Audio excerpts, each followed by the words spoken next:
Welcome to Shape by Faith, where we shape our bodies and hearts for God's purposes.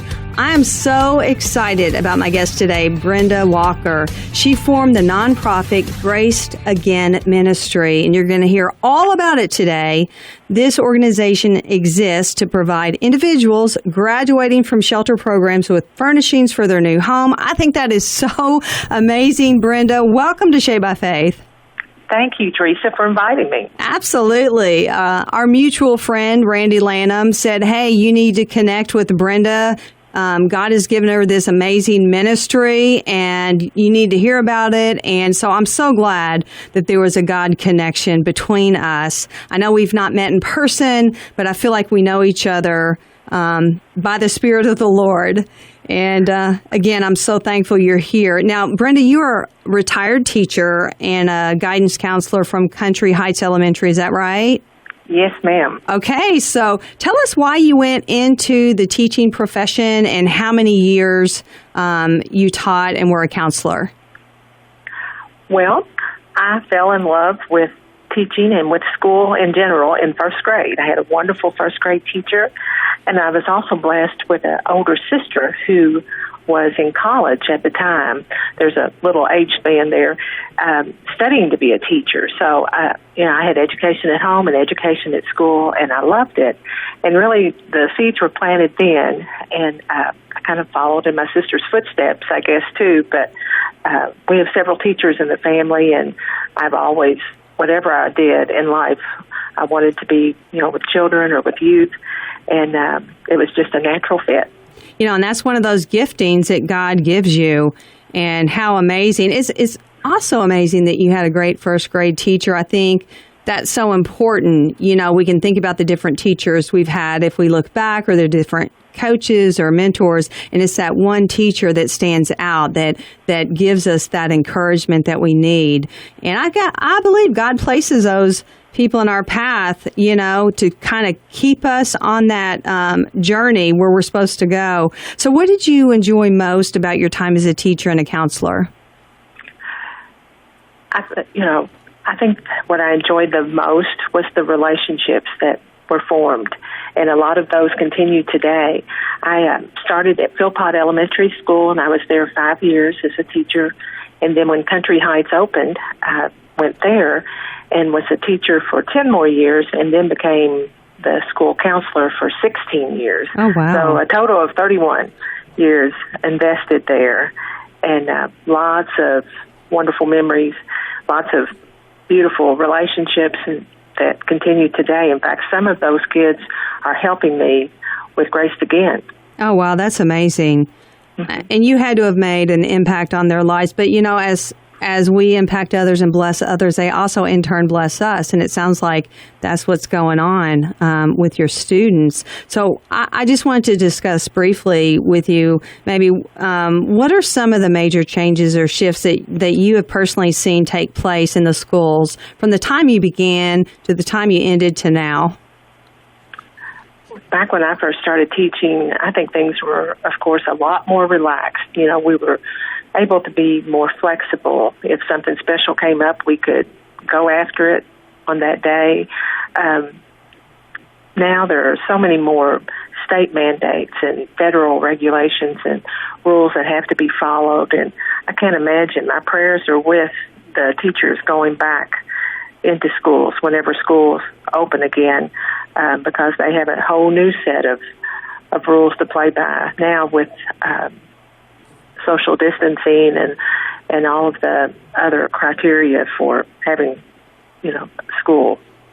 Yeah, it's really sort of I hate to say the word crazy, but it is sort of a crazy upside down time in the history of the U.S. And, I have grandchildren. We have 14 grandchildren, and they want to go back to school. I mean, they yearn to go back to school.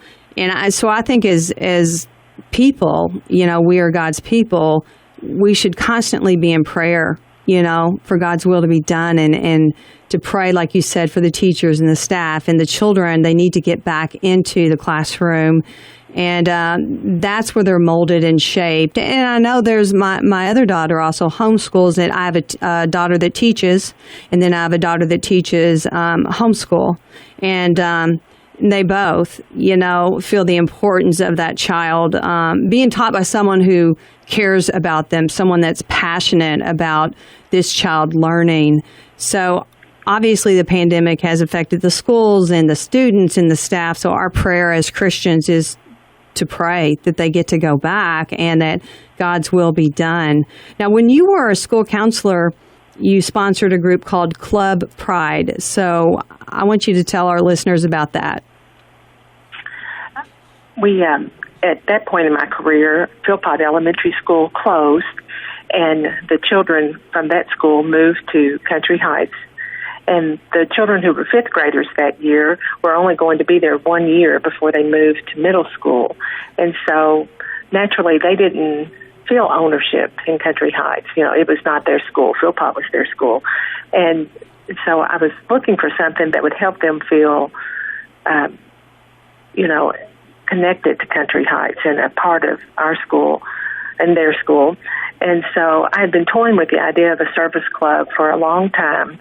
And I talked to our wonderful principal, Debbie Crow, who was very supportive, and she gave me the go-ahead, and so I started Club Pride, and it truly ended up being a bonding experience for those kids. They all got involved in it and were excited about it, and I really feel like it helped them feel like a part of Country Heights, and it kind of went from there. I sponsored that for the last 10 years of my time there. That connection, Brenda, you bringing them together, and connection is so important because I think there's such a disconnection at times, and that's what separates people. Wow, how God brought you to that place to bring Club Pride for that specific timing, and you were obedient. I look at everything spiritually and physically, how God brings it all together, and it's in His timing. I want you to talk about maybe some of the service projects that you did through Club Pride. Well, the name Club Pride, at the time, the school motto was promoting pride within ourselves, others, our school, and community. And so that's where the pride part of Club Pride came from. And in doing so, we did things throughout the school. For Teacher Appreciation Day, the Club Pride members would do special things for the teachers, write notes, decorate their door, whatever. But we also did many things in the community. A lot of those involved local shelters. And it opened the children's eyes as to what went on in other parts of our community. Some had no idea that Owensboro even had a shelter. And I, even though I was familiar with them and had done small things in the past, it really opened my eyes as to how much they rely on community support to be successful. And relationships were formed then that continue today. And so that was a big part of Club Pride. But we also did other things. A student died at another school, and I remember our kids purchased some books for the library because that little girl loved to read and dedicated those books in her memory to her school, not our school. And then when Hurricane Katrina hit, we adopted a school in the hurricane area and found out that one of their both of their gyms had been destroyed by the hurricane. So on nice days, the gym teacher could take the kids outside, but on yucky days, they had to sit in the hallway because they had no gym. And so we talked about and bounced around ideas, and one of our kids mentioned cup stacking, which was really popular here at the time. And most of our schools had cup stacking teams, and so we inquired about cup stacking for them. And as it turned out, the company that introduced cup stacking thought it was a great idea, and they ended up sending all the materials that school needed to start cup stacking so that the kids could do something when they had to stay inside. And our kids were featured on their website. And, oh, wow. And just lots of blessings. I mean, just multiple blessings all the way through. We're gonna take a quick break, Brenda, okay? We're going to be right back and with more Shaped by Faith, so everyone stay tuned. Welcome back to Shaped by Faith. We shape our bodies and hearts for God's purposes. On the phone with me is Brenda Walker. She formed the nonprofit ministry called Graced Again. And in this segment, she's going to explain what it is, what it does, and who it helps, and how we can also help. So this organization exists to provide individuals graduating from shelter programs with furnishings for their new home. I think that is so awesome, Brenda. So, okay, I'm going to want to know when this idea started in your head, who gave it to you, and why you started Graced Again. Well, I have helped out local shelters for years, often knowing when there was a need from people that I knew who worked there. You know, if they needed a bed, you know, I might get a call, can you help us find a bed? We'd find a bed, you know. And that has gone on for a long time. But in recent months, it seems like there's been more and more of that going on and more needs. And so it was just laid on my heart to get more involved in that and to devote more of my time to it. The past 5 years, I've been teaching part-time at a wonderful little preschool in town, Bray's Early Learning School, and I enjoyed my time there, loved the children and all, but I really felt compelled to devote more time to Graced Again. And so once I made the decision to devote more time to that, to just surrender to that cause, things have just taken off. And we've been blessed with donations and guided every step of the way. Well, how did the idea come to you, Brenda? I mean, was it already a nonprofit organization? Was someone else doing it? Or how did you come up with this? Okay. To my knowledge, I don't know of anyone locally who had a group as such. I've heard of different ones who have done, you know, things like that on their own.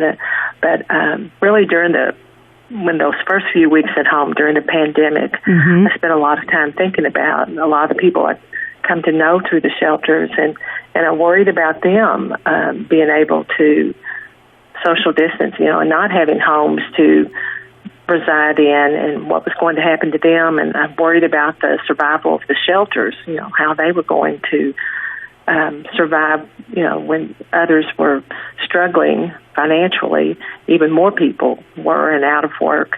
And so I spent a lot of time praying about it, thinking about it, and just felt very led to do something about it. And so I put the word out. My family and friends have been so supportive in helping gather things, and I have 2 storage units now where I store all of these items, and when I get a call there's a need, we can get right to them and take them to the people who need them. Where did the name come from, Brenda? Graced Again?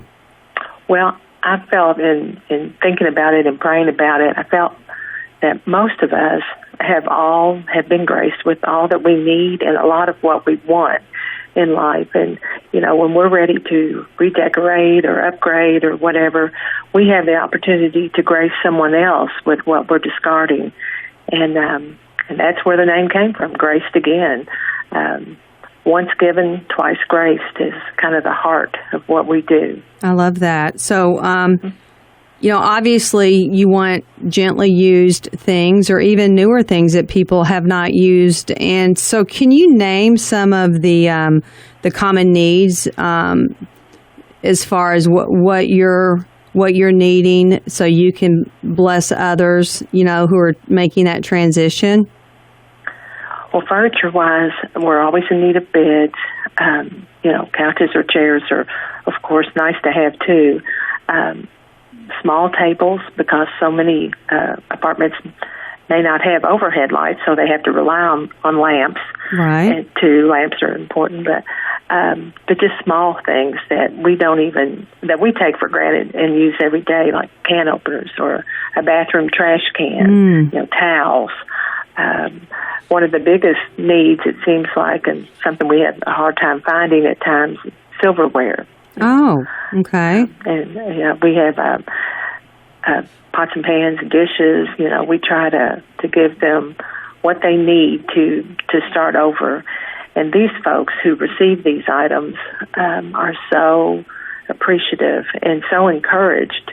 Most of them hit rock bottom, went to the shelter, went through the programs, are feeling better about themselves and excited about starting over. And then when they get that apartment, to the keys to that apartment, and realize they don't have anything really to start over with. A few do. A few have some things in storage or whatever, but so it's a blessing, and they see and feel God's grace when I can walk in and say, hey, we've got a bed and a couch and lamps and a table and dishes and, what they need on the truck. Well, how do you know who needs help? Does someone give you their names, or how do you go about that process? I usually get a call from someone at one of the local shelters telling me about someone. Recently, I've had calls from therapists and social workers, just different ones who are aware of someone. Not all homeless people, of course, live in shelters. They're the couch surfers who've been staying with this relative or this friend for quite a while, and maybe they're ready to start again on their own. And so, of course, we don't discriminate. They need help, and they're starting over. We're ready to help. Do you find out what their needs are, Brenda? Like what maybe they don't have, or how do you do that as well? Or do you have just a system where you give them all about the same thing, or what? I find out what they need, because some of them, have a few things in storage or stored at someone's house or whatever. So, in my experience, they've been honest. They'll say, well, I have a couch or I have tables, but I don't have this and this and this. And so whatever their needs are, we try to meet. And sometimes, I may have to say, I don't have a table right now, but, I've got you on my list, and as soon as I find one, I'll let you know. But do you bring it to their place where they're currently living? Do you bring it to them, or do they come and get it from you? Most of them don't have transportation to pick up items. A few do. A few may have a relative or friend who can help with that. But a lot of times we deliver them. And one of the blessings that I've discovered is that some of the people we've helped in the past are the ones coming back now, saying, can I, if a new person is moving into an apartment complex where someone else lives that we've helped, that they're usually the first ones down there to help unload or to help move things. And those who have trucks, I especially am grateful for, because they come back and say, you just call me when you need me, and they help move now. Oh, that's wonderful. Because people have blessed them, and they want to bless others, and that's the way it should go, Yeah. It's amazing when you get that help or that encouragement. You'd never forget that. And you always then want to pass that on to someone else. So how has God provided the items needed for the individuals moving out of shelters? I mean, what did you start out with? Did you start out with your own things that you gave, or what? I had a few things, but and friends, like I said, during the pandemic, it seemed like a lot of people were spending time at home cleaning now, yes, reorganizing, absolutely, and people who know that I do this, had called and say, hey, I've got this and this and this, can you use them? I said, absolutely, and so I gathered a lot of things in that way, and, right? So it just really grew. I said, we jokingly said, when the rest of the world shut down, we showed up. That's true. Yeah. We're going to take a real quick break. We'll be right back with more Shaped by Faith. Everyone stay tuned. Welcome back to Shaped by Faith, where we shape our bodies and hearts for God's purposes. Brenda Walker is on the phone. God has given her this ministry called Grace Again, and it's an awesome ministry. In the last segment, she explained what it is and how it's helping people in need. Brenda, I want to ask you, do you have an inspirational story that you would like to share with us of a person or a family who's been impacted and blessed through the generosity of Grace Again? I have lots of stories, Theresa. The one in my heart that I think about are most of the people that I help are single, or maybe a couple, but the ones with children, of course, are the ones that tug at my heart the most. And a few months ago, there was a young family who had just moved out of one of the shelters, and a local businessman had helped me with some donations, and he was with me that day to help deliver the first load. And when we walked into their apartment, the only thing that they had was an air mattress on the floor. But they were happy as they could be because they had an apartment. They had a home again. And there was a young child and an infant. And I know it touched me, and I could tell that it touched him. And so we unloaded the first items, and they were so excited. And then he had other obligations, and I had other things to do. But he offered right then and there to change his schedule, and we went back to the storage units and picked up everything else that they needed and took it to them that afternoon so that they could get things together and have all the stuff that they needed to start over. And I never will forget, as we left their apartment that second time, I heard the father say, "It's starting to look like a home." And I know it was very touching, I think, for both of us to witness. Yes. Wow, God touched the heart of those who you gave to, and then He touched both of your hearts. And wow, that's how we're supposed to be as a body of believers, to help those in need. And wow, it seems like you are being the hands and feet of Jesus out there in our community. So I want our listeners to know where they can get in touch with you. Like, where would they bring the items? Do you come and pick it up, or do they bring it to you, or how does that work? It works both ways. My telephone number is on our Facebook page, and I'll be glad to arrange pickup, or a lot of people drop it off. They take it. I meet a lot of people at the storage units or at a mutual place. And I'm happy to go to their homes or businesses to pick up donations as well. So your Facebook page, is it called Graced Again? Yes. And so people can message you also on Facebook if they needed to, is that right? Yes. How can we help out with Graced Again? I know you need items. Is there anything else that people can do? We covet your prayers as we try to help these people.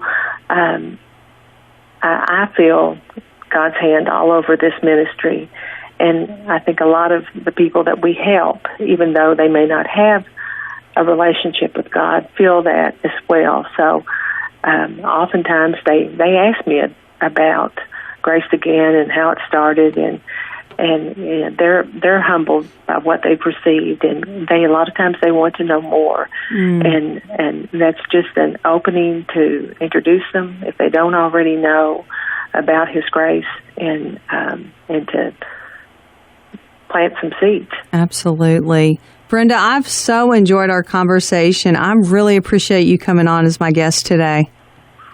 Oh, it's been an honor and a blessing for me.